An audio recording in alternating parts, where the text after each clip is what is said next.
السلام علیکم ملت اسلامیہ، السلام علیکم ملت اسلامیہ۔ آج میں بیٹھا خالی الدماغ سے بیٹھا ہوا تھا، اچانک ایک سوچ کا سلسلہ شروع ہوا اور میں سوچنے پر مجبور ہو گیا۔ میرے ذہن میں مسلمانوں کے حالات کوندنے لگے۔ آج مسلمان کس چوراہے پر، کس دوراہے پر کھڑا ہے، وہ چیز میرے ذہن میں آنے لگا۔ مسلمانوں پر آنے والی پریشانیاں میرے ذہن میں آنے لگی اور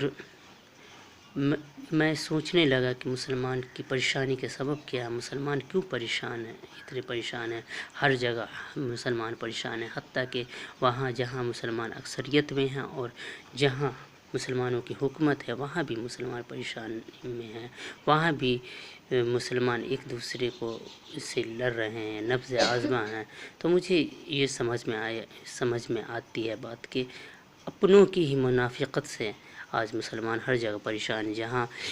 ہم عرب ملکوں کی اور مسلم ملکوں کی بات کرتے ہیں تو وہاں کے حکمراں اپنی حکومت بچانے کے لیے اپنے قوم کے جذبات کے خلاف چلتے ہیں، اپنے مسلم امہ کے جذبات کے عین خلاف چلتے ہیں، جس کا نتیجہ ہے ان میں بے چینی پیدا ہونا، اور وہ بے چینی خانہ جنگی کی شکل اختیار کر لیتی ہے، جو غیروں کو بھی موقع فراہم کرتی ہے کہ ہمیں بدنام کرے، ہمیں الگ الگ ناموں سے پکارے، ہمیں آتنکوادی، دہشت گرد، ملیٹنٹ، ایسے الگ الگ زبانوں میں ہم لوگوں کو الگ الگ ناموں سے پکارا جاتا ہے۔ اور اس کی مثال ہمارے اپنے ملک میں بھی دیا جاتا ہے کہ ہمیں اس طرح سے کہا جاتا ہے کہ ہر مسلمان آتنکوادی نہیں ہوتا، لیکن ہر آتنکوادی مسلمان ہی ہوتا ہے۔ اس طرح کے فقرے ہمیں سننے کو ملتے ہیں۔ آخر کیوں؟ اس لیے کہ جو مسلمان مسلمان اپنی منافقت سے قوم کے لیے وہ مثال پیدا کر جاتے ہیں، اپنے کام سے مسلمان کو اس لائق اس پوزیشن میں کھڑا کر دیتے ہیں کہ وہ بغاوت پر کھڑے ہو جاتے ہیں، اور جس بغاوت کے نتیجے میں اس طرح کی باتیں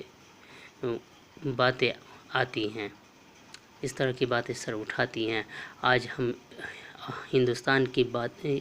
کے لیں تو ہندوستان میں مسلمانوں کے ساتھ کس طرح سے برتاؤ ہو رہا ہے۔ کبھی انہیں لنچنگ کر دیا جاتا ہے اور لنچنگ کرنے والوں پہ کوئی کارروائی نہیں ہوتی، کوئی ثبوت ان کے لیے اکٹھا نہیں کیا جاتا ہے، کیس اس طرح سے بنائے جاتے ہیں کہ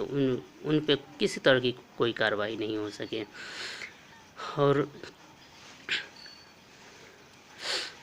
اور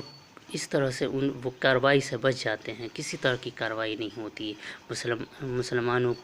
کے شریعت کو نشانہ بنایا جاتا ہے، مسلمان کی شہریت کو نشانہ بنایا جاتا ہے، اور مسلمان اپنی شہریت کو بچانے کے لیے اگر شریعت مخالف، مسلم مخالف بل کے خلاف اگر کھڑے ہوتے ہیں تو پھر دنگا کرایا جاتا ہے، دنگے میں ان کے گھروں کو جلایا جاتا ہے، ان کی جائیداد کو نقصان پہنچایا جاتا ہے، ان کا قتل کیا جاتا ہے، اور پھر ان پہ ہی کیس بنایا جاتا ہے، ان کو ہی جیلوں میں ڈالا جاتا ہے، انہی کی گرفتاریاں ہوتی ہیں، اور ان پہ جو ملیٹنسی جیسے UAPA جیسے دفعات لگائے جاتے ہیں۔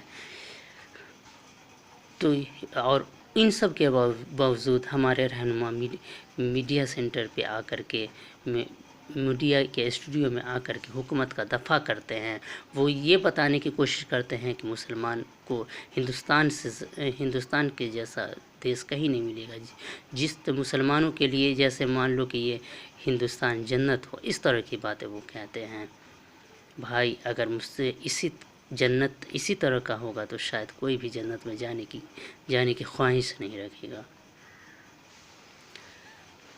اور مسلمانوں کو ہمیشہ سے یہاں تو نشانہ بنایا ہے کہ پھر کورونا کا دور آیا، کورونا میں ہر طرح کے ایونٹ، رسومات، مذہبی فنکشن وغیرہ ہوتے ہی رہے ہیں، پارٹیاں ہوتی ہی رہی ہیں، لیکن نشانہ بنائے گا مسلمانوں